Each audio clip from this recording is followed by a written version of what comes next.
What's up guys? Guys na rin eh. So, ito na siguro yung last na vlog namin dito sa Manila. Kasi, nandito kami ngayon sa Luneta. At meron na nga palang Rizal Park Visitors Center dito. Dito, makakabili ka rin.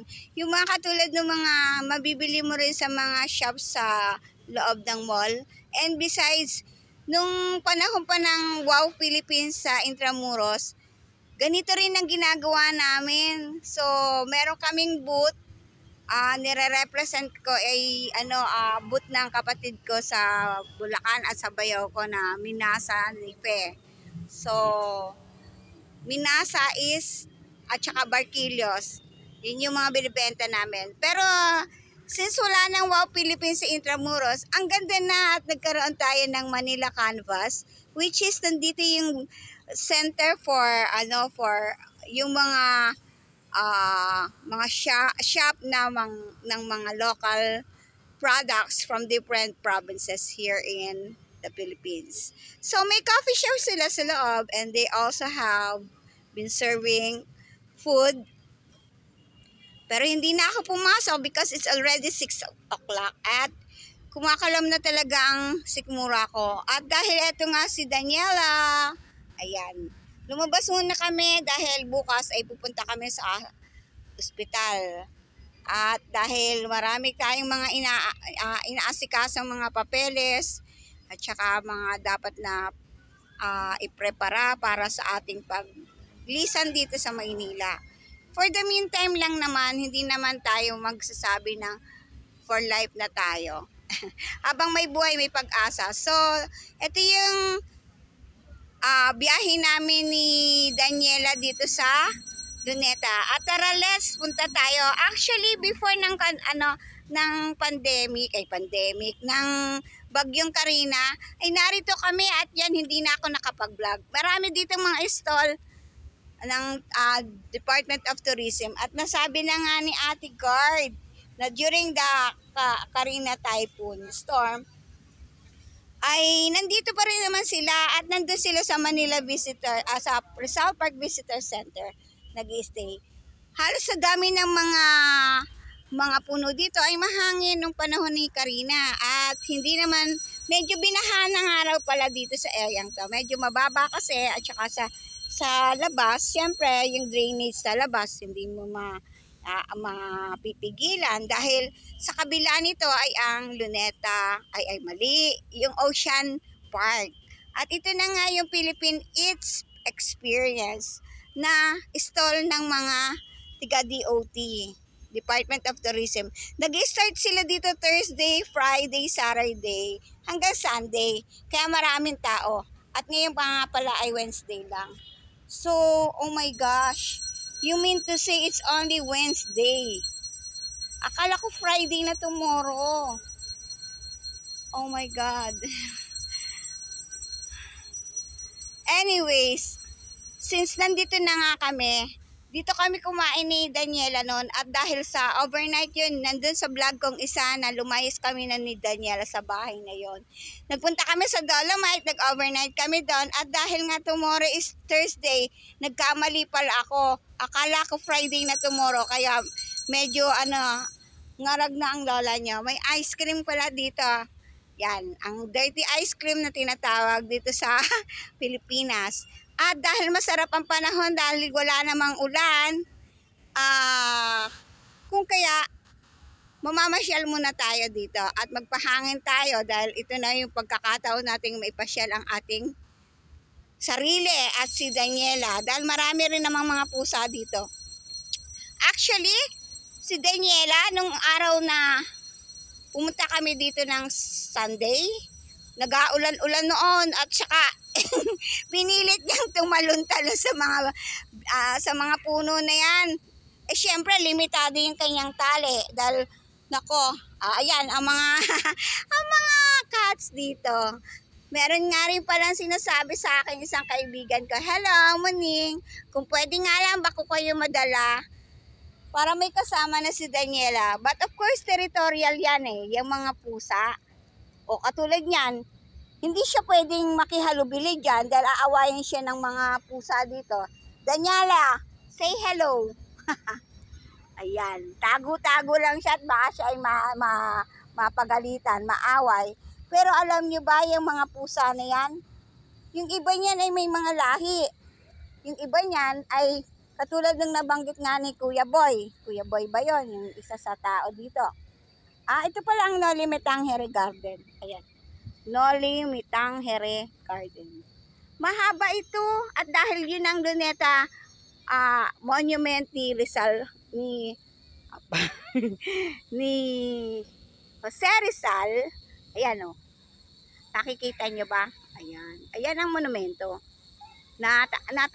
Natatakipan lamang ng sana ba? Yung maraming bandera ng ating watawat ng Pilipinas. At yun ay facing Quirino Grandstand. Maganda ang areang ito dahil nung pagkatas ng pandemic ay binukas ito. Ito lang ang park dito sa Maynila na napakasarap. Imagine mo, since 1960s pa yata, 63 ako pinanganak, kaya ng mga panahong yun, kami nagpupunta na rito. Wherein, which during that time, wala namang gaanong mga puno kaming napapansin, kundi mga cut grass lang, mga Carabao grass. Kasi very grassy yung area dito dati. Wala, maliit na pala. Ayan! So, right now, walang gaanong mga grass dito. At itong area yung nilalakaran natin ay area going to the monument of Jose Rizal. At dito maraming mga upuan. Yung sinasabi nga nila, yung tagpuan, tagpuan, yung mga tagpuan sa hapon. At dito rin na, dun sa may kabilang area, dun yung fountain. Dito sa area to, pwede kang kumain. Kaya nga, during the summertime, mas marami pumunta dito dahil hapon na. Sa hapon, dito nagpapahinga, nagpaparaos ng sama ng loob sa init. Dito lang kasi malamig. Kaya tingnan natin, mag-stay muna kami dito dahil nakabili nga pala kami ng kanin at ulam na, ano ba yan? Nag-start na yung fountain. 6 o'clock na nga pala ngayon, kaya ayan na, area na si fountain. Mag-ibang kulay yan mamaya. And this is our last vlog for in Manila as of this time. We still don't know when yung balik namin. But right now, gamitin natin ang panahong ito para maipakita naman natin ang magandang tanawin ng Jose Rizal Park or Luneta. Meron dito nga pala mga pagkain, no? Tingnan nyo. Ayan, maliwanag din eh. Ayun, meron na sila mga bulak, tusok-tusok, bola-bola, itlog, tapos yung mga mangga. Of course, lifetime na yata ang mangga, whether or not maaraw ay tag-ulan or tag-araw, ay meron talagang mangga. Ayan, ang ganda ng watawat ng mga watawat. Ang ganda-ganda tingnan. Lalo na very eerie. Eerie ang mahangin. Very windy. Sa talaga namang windy. At yung hangin na yan ay nanggagaling mula sa beyond beyond yung at the back of Quirino Grandstand. Ayun. Pagtawid natin dyan, yan, Quirino Grandstand na yan, nandun yung Carabao. Yun yung famous landmark which is the Carabao. And because sa kabila niyaan ay ang Ocean Park at ang dagat. Tapos sa banda ron ay ang Manila Hotel at saka yung port of mga pier. Ayan. Port area. Yan, ng Maynila. And on the other side na papunta na yan sa Dolomite. Doon. Hindi na tayo pupunta doon ngayon dahil 6 o'clock na at sarado na ang Dolomite. And because it's Thursday pala, nagsasara pala sila for cleaning time. Kaya dito na muna tayo at magpahangin. Akala ko Friday na tomorrow. Nangaragan lola mo, may time pa pala ako. So, we have a lot of time kasi yung travel pass ko ay kailangan ko within 3 days ay makaalis ako. with for Daniela. Yun pala ang latest kong balita sa inyo, updating. So there are ports or areas in the Philippines that they require for travel pass for the animals, whether pusa, aso, or some other kind of animals, livestock. So because of the ASF, Animal Swine Fever, which has been occurring because of the weather, the stormy weather. As of this time, parang ang Batangas area is having that ASF, and every port they require for quarantine or travel pass. So kung tatawid dagat ka, kailangan mo ng travel pass dahil kailangan sa quarantine. So if mag ka naman, eroplano ka, ganun pa rin. Mas required nila talaga ang travel pass for the cats and dogs. And since nabanggit na nga sa atin ang ating mabait na kapitbahay na si Dr. Kim, na taga-quarantine ng mga tao pala, hindi ng mga hayop. Pero nabanggit na rin nga niya sa akin, nagkakwentuhan kami kanina, which is who is also a cat lover, na nagpapakain rin siya sa mga street cats na sa area namin.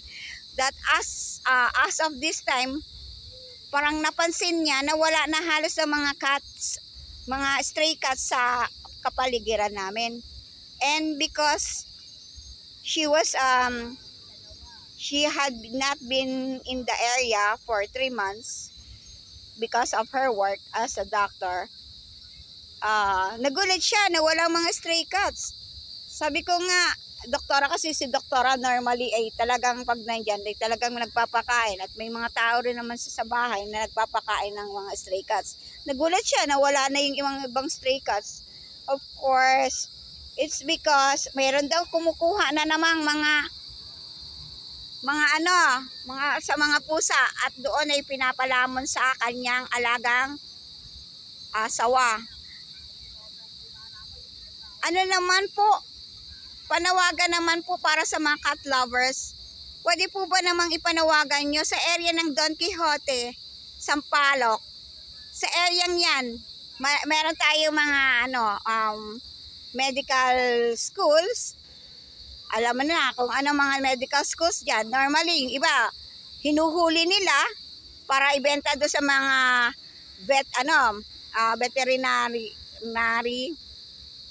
students na pinag-aaralan rin naman ng mga pusa, na nakakaawa.